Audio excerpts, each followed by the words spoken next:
In a deep, melodious voice that resonated like a heartfelt serenade, he spoke, "You do good, you do it for yourself, you do bad, you do it for yourself." The enchanting voice and profound message were known by all, leaving an indelible imprint on the hearts and minds of those who heard them.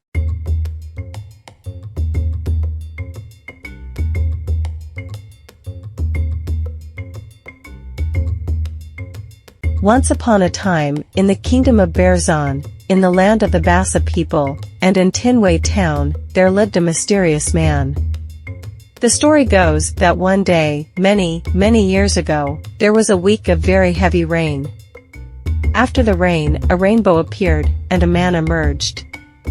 He was dressed in a white shirt and dark-colored pants, saying, "You do good, you do it for yourself, you do bad, you do it for yourself." The man had no family, which was strange, because in Berzon, everyone there was related.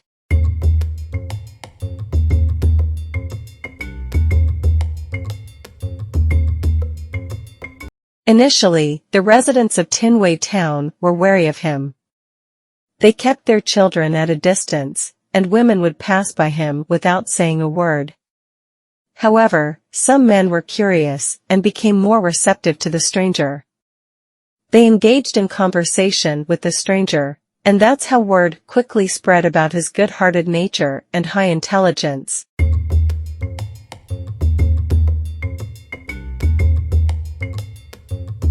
The stranger had no name, so the townspeople called him Mr. Do-Good because he was kind, and he always said, "You do good, you do it for yourself, you do bad, you do it for yourself." The men of Tinway town learned a lot from Mr. Do-Good. He taught them easy and effective techniques for constructing houses and farming. Soon, families were living in better quality houses, and the people were producing more food.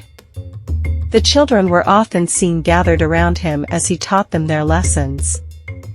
He was good at numbers, and he had a talent for words and music. Soon, the children were excelling in school and enjoying it. He was a gifted narrator, crafting stories of faraway lands and superheroes. He frequently hummed enchanting melodies. The town became lively with love, and his talent delighted hearts. His kindness extended to singing at funerals, visiting the sick, and spreading joy with natural flowers. He embodied benevolence in a busy world.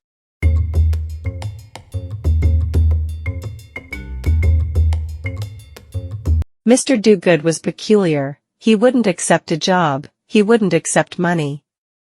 He helped the townspeople without wanting anything in return.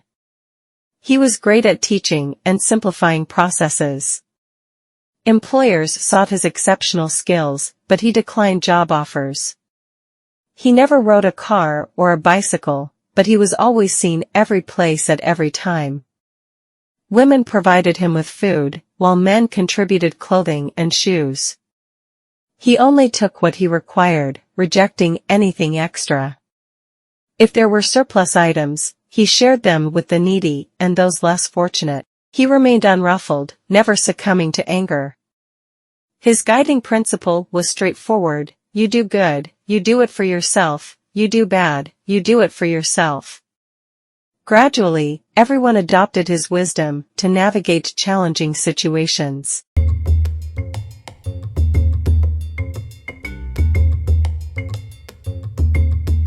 In the heart of Tinway town lived a woman known as Ma Zoe, who was a neighbor to Mr. Do-Good. She was notorious for a selfish nature, bitterness, and unpleasantness. She prohibited her children from playing with the neighbors' children and from interacting with Mr. Do-Good. Often secluded from the community, her children would watch from the confines of their home, their eyes filled with longing as they yearned to join the other children outside. She harbored resentment towards Mr. Do-Good and would frequently glare at the wandering man with a mean look. There were reports that she once poured dirty water on him because he was caught helping her children with their homework. Consequently, he avoided her house, and the only interaction with her children occurred when he would occasionally encounter them outside, as his house was directly opposite hers.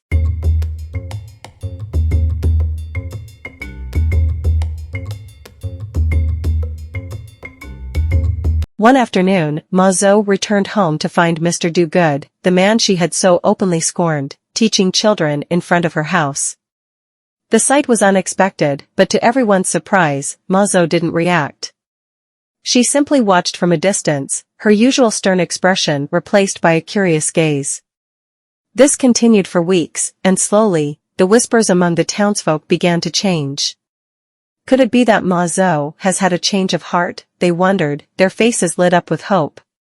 The town began to celebrate this newfound kindness in Ma Zoe, a woman they had once deemed incapable of such warmth.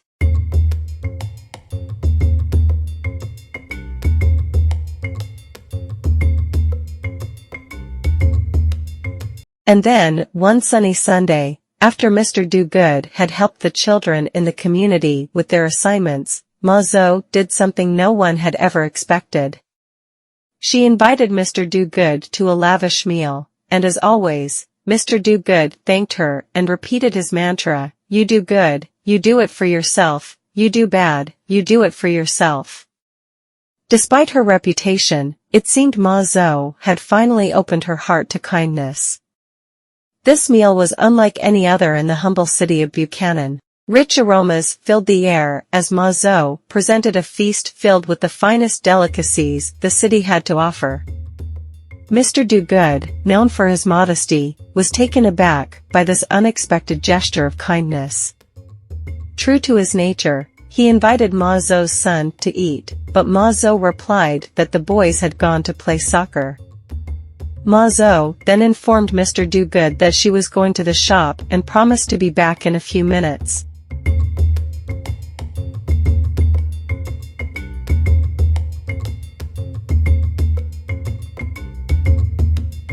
As Mr. Do-Good prepared to eat his food, Ma Zoe's youngest son, Zongar, arrived. He expressed being very hungry and tired. The young boy's eyes sparkled with delight, and his mouth watered as he smelled the sweet aroma of the food. True to Mr. Do-Good's nature, he kindly invited the boy to share his meal. The boy was excited about the newfound relationship between his mother and Mr. Do-Good, a man he had admired. He was also pleased that the food was not an everyday meal, but rather a special dish his mom only cooked for significant occasions. The boy began to eat immediately.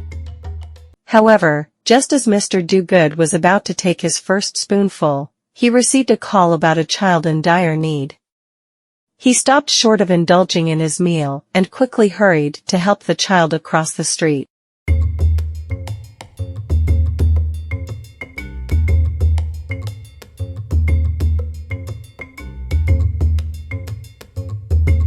Mr. Do-Good returned shortly and noticed only a small portion of the food Zongar had placed in his bowl was consumed. He pondered what could have transpired, but chose not to dwell on it. His primary focus remained on doing good. Without taking his seat, he was again summoned by another child in need of assistance. The partially eaten dish, the empty chair, and the prevailing silence painted a picture of an abrupt conclusion.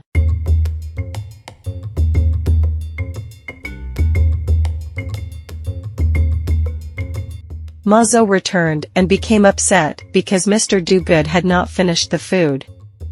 She resumed saying mean words to Mr. Do-Good, and her loud voice carried down the street. The townspeople recognized that she had reverted to her old behaviors. She called out for her sons, and it was only when Mr. Do-Good informed her that her son Zongar came from soccer a few minutes ago and had shared his food that Ma Zoe began to cry loudly. "The food was for you and not for him. Why did you give him some of that food, you poor, wicked beggar?" she cried. "Where is my son, you wicked beggar?" she screamed. She ran to the backyard and through the house, screaming for her boy. Mr. Do-Good, true to his name and nature, didn't dwell on the oddity of the situation or the insults, although confused by her words and reactions. As he tried to get comfortable to eat the food as he was very hungry, he heard Ma Zoe yell with all her might. "My son is dying, please help me."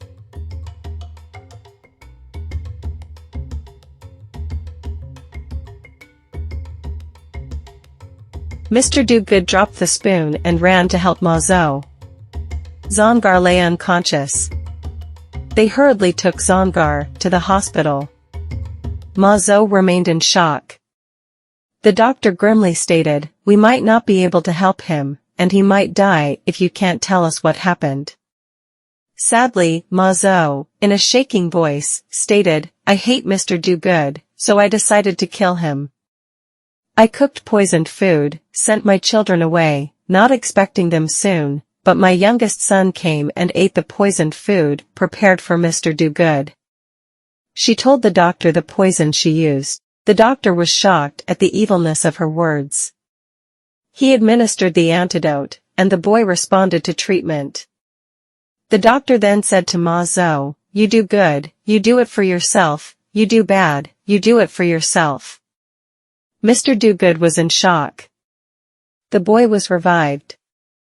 Ma Zoe was arrested for attempted murder, and she asked Mr. Do-Good to take her son home and care for him.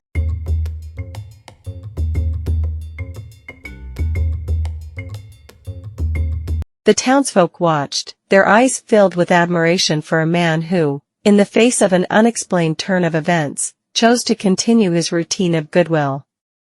He was now given the responsibility to care for the son of a woman who tried to kill him.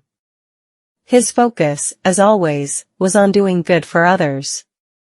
In the face of unexpected turns, he held on to his mantra, a beacon that guided him through the mysteries and enigmas of life. His story serves as a powerful reminder of the impact our actions can have on ourselves and others. It's a moral that transcends time and place. The townsfolk watched him depart, his figure fading into the distance, a symbol of benevolence leaving behind a scene of unexpected unity. And that, dear listener, is the tale of Mr. Do-Good, the enigmatic figure of Tinway Town. Remember, you do good, you do it for yourself, you do bad, you do it for yourself.